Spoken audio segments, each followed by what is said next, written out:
கோல்டோட rate, கோல்டோட chart discuss பண்ணுறதுக்கு முன்னாடி ஒரு ரொம்ப இம்பார்ட்டண்ட் விஷயம் உங்கள்கிட்ட நான் ஷேர் பண்ணிக்கணும்னு நினச்சேன்.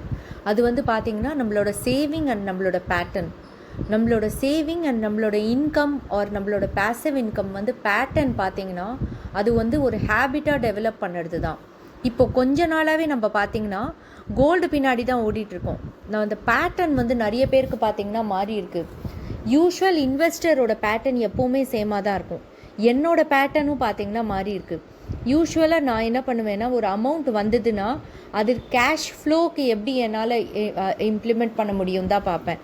கேஷ் ஃப்ளோ அப்படின்னா எனக்கு வந்து இந்த அமௌண்ட் ஒரு 10 lakhs வந்திருக்கு. அந்த 10 lakhஸில் மந்த்லி என்ன என்னால் எடுத்துன்னு வர முடியும்? அது பாண்டில் போடணுமா, இல்லை மியூச்சுவல் ஃபண்டில் போடணுமா, இல்லை ஃபிக்ஸட் டெபாசிட்டில் போடணுமா?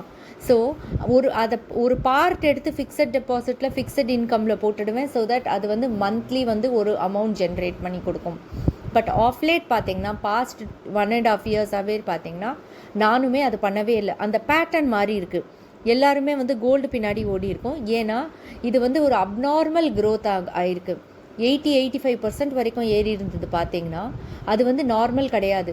அப்போது நம்ம என்ன நினைக்கிறோன்னா, ஃபஸ்ட்டு வந்து ஒரு ஸ்லாப் ஒரு 6500லேருந்து 9 போகிறச்சே நம்ம மைண்ட் செட் என்ன வந்துடுச்சு, கீழே இறங்கணும். பட் அது இறங்காமல் ஏறச்சே நம்மளோட மைண்ட் நம்மளோட பேட்டர்னும் மாறி இருக்குது. அப்போ நம்ம என்ன யோசிக்க ஆரம்பித்தோன்னா, இது இறங்கவே இறங்காது, ஏறிட்டே இருக்குதுன்னு. இப்போவும் வந்து அது சேம் பேட்டர்ன் வர சான்ஸ் இருக்குது. நான் வந்து இப்போது இறங்கிடும் அப்படின்னு நான் சொல்ல வரல. பட் இது வந்து நம்மளோட பேட்டர்ன் ஆஃப் சேவிங், நம்மளோட பேட்டர்ன் ஆஃப் இன்வெஸ்ட்மெண்ட் வந்து பாதிக்கிற மாதிரி எந்த அசெட் பின்னாடியும் ரொம்ப நம்ம போகக்கூடாது. உங்கள் கோல்டு வந்து எவ்ரி மந்த் நீங்கள் வாங்கணும் அப்படின்னு நினச்சா ஒரு ஹியூஜ் அமௌண்ட் நம்ம வந்து ஒரு பேங்கிள் வாங்குகிறோன்னா இல்லை ஒரு செயின் வாங்கினோன்னாலும் நம்ம ஒரு அளவுக்கு பார்த்திங்கன்னா 3 பவுண்டில் வாங்குகிறோம். 3 பவுண்ட். ஸோ 3 பவுண்டில் செயினோ இல்லை பேங்கிளோ வாங்குறது ஒரு ப்ராப்ளம் கிடையாது. ஒரு வாட்டி வாங்கலாம், 2 வாட்டி வாங்கலாம். பட் பேட்டர்ன், நம்மளுக்கு ஹியூமன் பேட்டர்ன் என்ன ஆகுது அப்படின்னா, அது ஒரு அசெட் இன்க்ரீஸ் ஆகாதது அசெட் வந்து ரொம்ப ஸ்பீடில் இன்க்ரீஸ் ஆகிறச்சே நம்ம எல்லா அமௌண்ட்டும் எடுத்து அதுலேயே போட பார்க்குறோம்.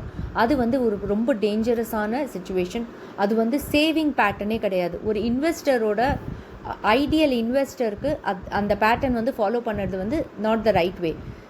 என்ன எக்ஸாக்டாக பண்ணணும், நம்ம என்ன எக்ஸாக்டாக பண்ணணும்னா, நம்ம வந்து கேஷ் ஃப்ளோக்கு எப்படி பண்ணணும், ஒரு ஃபிக்ஸட் டெபாசிட்டில் கூட நீங்கள் போட்டுக்கோங்க. அந்த ஃபிக்ஸட் டெபாசிட்லேருந்து மந்த்லி வரதை வச்சு கூட நீங்கள் கோல்டுக்கோ மியூச்சுவல் ஃபண்டுக்கோ ரூட் பண்ணுங்கள். கண்டிப்பாக வந்து நிறைய பேர் சொல்லுவாங்க ஃபிக்ஸட் டெபாசிட்டில் வந்து இன்ஃப்ளேஷனை பீட் பண்ணாது அப்படின்னு நிறைய பேர் சொல்லுவாங்க. ஃபிக்ஸட் டெபாசிட் இன்ஃப்ளேஷனை பீட் டெஃபினட்டாக பண்ணாது தான்.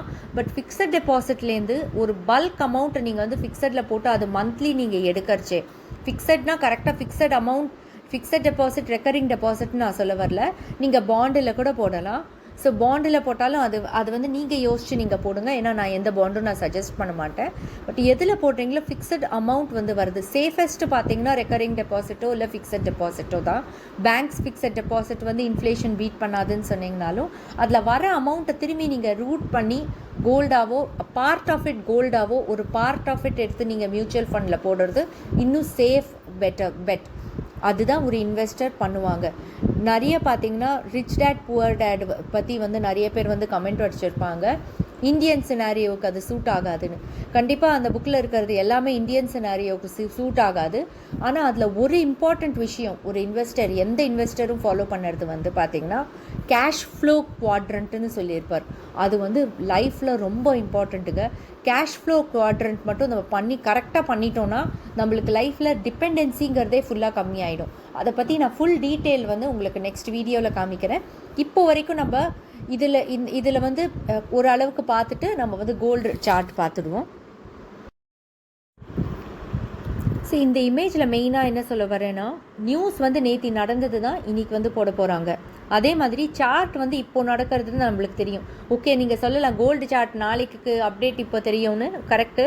பட் ஆனால் யூஸ்வலாக சார்ட்டுன்னு சொல்கிறது வந்து எவ்ரிடே ட்ரேடிங் நடக்கிற சார்ட்டு. அது வந்து இப்போது என்ன நடக்க போகிறதோ அதுதான் நம்மளுக்கு தெரிய வரும். அதுக்கு மேலே நம்மளுக்கு வந்து தெரியாது. இப்போது ப்ரெசென்ட் பொசிஷன் என்னங்கிறது அந்த சார்ட்டை பார்த்து நம்ம தெரிஞ்சுக்கலாம். ஆனால் உங்களோட அனாலிசிஸ் மட்டும்தான் நாளைக்கு என்ன நடக்க போகிறதுங்கிறது கரெக்டாக ப்ரெடிக்ட் பண்ண முடியும்.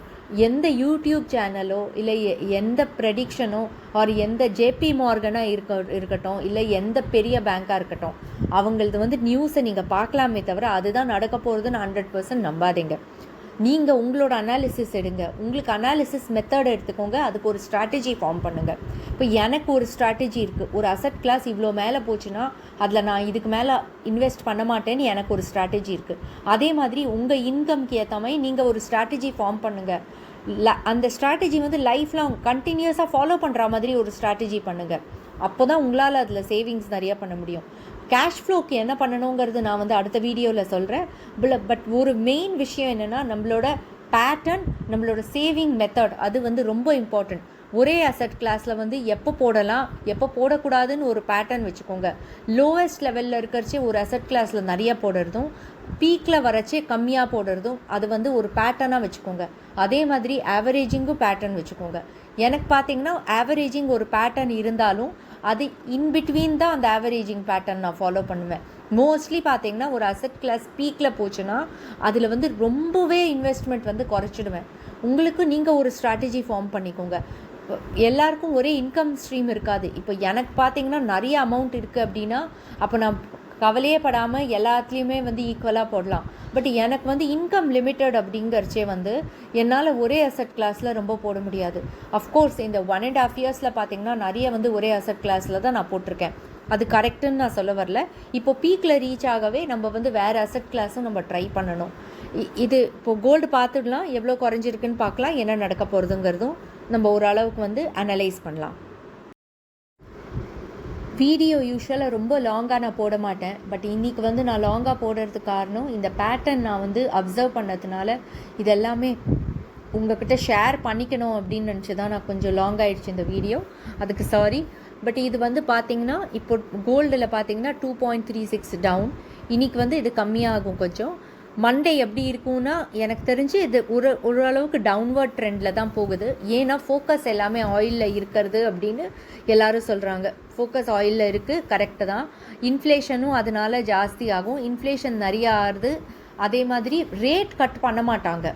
இன்ஃப்ளேஷன் நிறையா ஆச்சுன்னா கோல்டுக்கு பாசிட்டிவாக தான் இருக்கணும். பட் ஃபெட் பார்த்திங்கன்னா இதுக்கப்புறம் இன்ட்ரெஸ்ட் ரேட் கட் பண்ண மாட்டாங்க. கட் பண்ணாதனால அது கண்டிப்பாக கோல்டுக்கு கொஞ்சம் டவுன்வர்ட் ட்ரெண்டு தான் காமிக்கும்.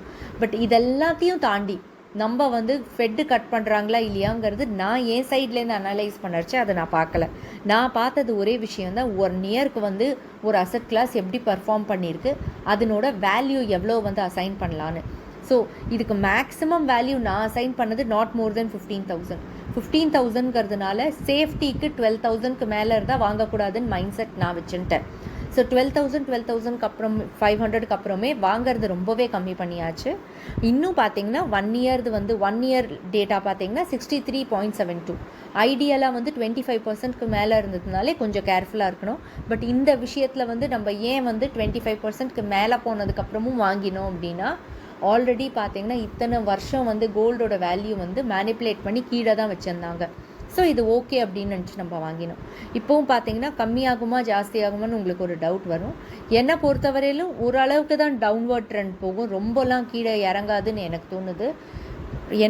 மேக்ஸிமம் கீழே இறங்குறது 12,000 அது வரைக்கும் இறங்கும். அதுக்கு கீழே இறங்குமாங்கிறது ஒரு கொஸ்டின் மார்க் தான்.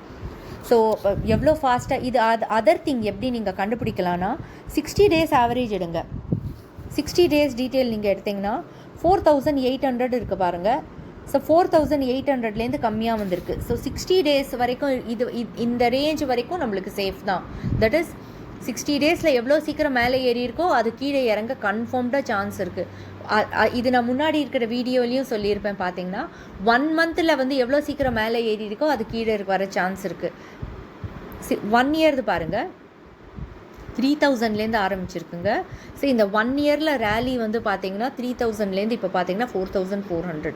ஸோ இந்த ரேலி பார்த்தீங்கன்னா ஓரளவுக்கு கீழே விழுந்தாலும் என்னை பொறுத்தவரையிலும் 4,000க்கு கீழே விழாதுன்னு எனக்கு தோணுது. பட் அது 4,000க்கு விழுந்தால் கூட திரும்பி over a period of time increase ஆகிடும்.